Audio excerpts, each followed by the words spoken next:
तौबा की अल्लाह पाक की बारगाह विच कैंज मकबूल होए।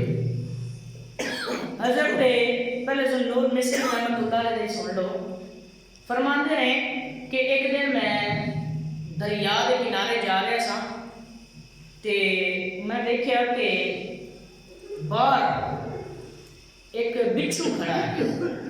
बिच्छू खड़ा, मैं बिच्छू का ध्यान किया ते उहदे तो लग रहा सी कि हुणे दरिया में दाखिल हो जाएगा, लेकिन वो डरदा भी पिया सी मैं दरिया में गया तो डुब जावांगा, मर जावांगा। लेकिन थोड़ी देर गुजरती है कि एक मेंढक आता है, वो मेंढक के उत्ते सवार होता है ते सवार होके ते दरिया पार कर देता है। कहने मैं भी पीछे पीछे की करदा की है, यकीनन कोई खास वजह होगी, वरना मेंढक का तो बिच्छू का की जोड़ है कि उन्होंने उत्ते सवार होके वो दरिया पार कर गया।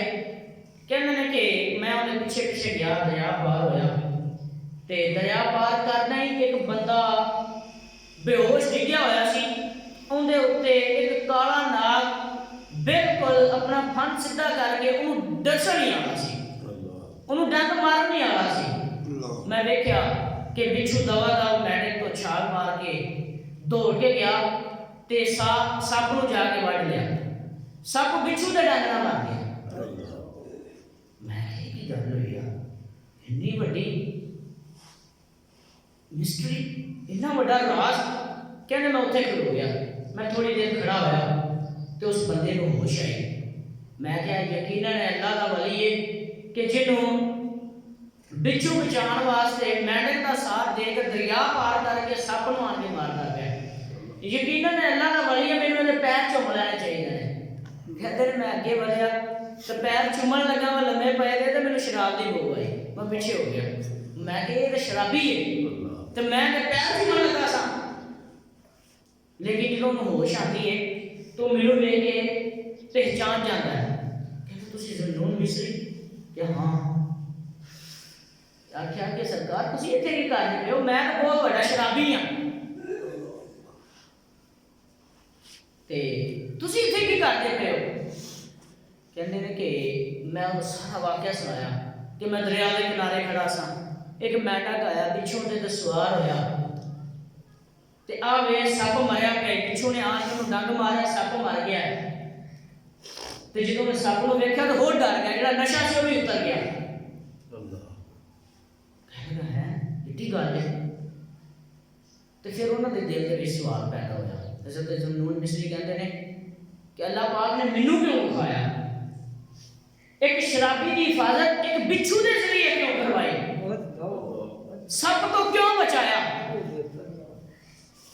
ते गैर तो आवाज आई, ज़ुन्नून तू तो साड़ी इबादत करना है, लेकिन जेड़ा साड़ी इबादत नहीं करता वो भी तो साडा बंदा ही है ना, वो भी तो साडा बंदा ही है ना।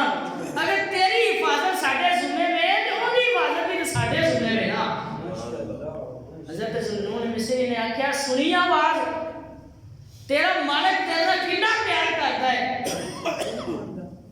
ते तेनू ना फरमानी करने होए कितने साल गुजर गए ने।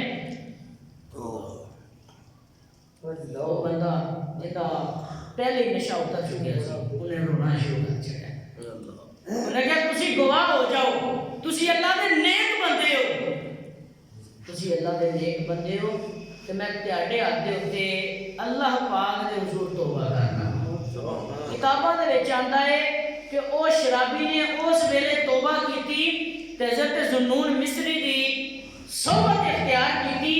अल्लाह पाक ने उन्होंने एवें दा मर्तबा अता फरमाया कि उनकी बारगाह दे विच अगर कोई जेवें दा भी मर्ज लैके आ जाता सी, वो सिर्फ फूक मारता सी, अल्लाह पाक को शिफा अता फरमा छड्डदा सी।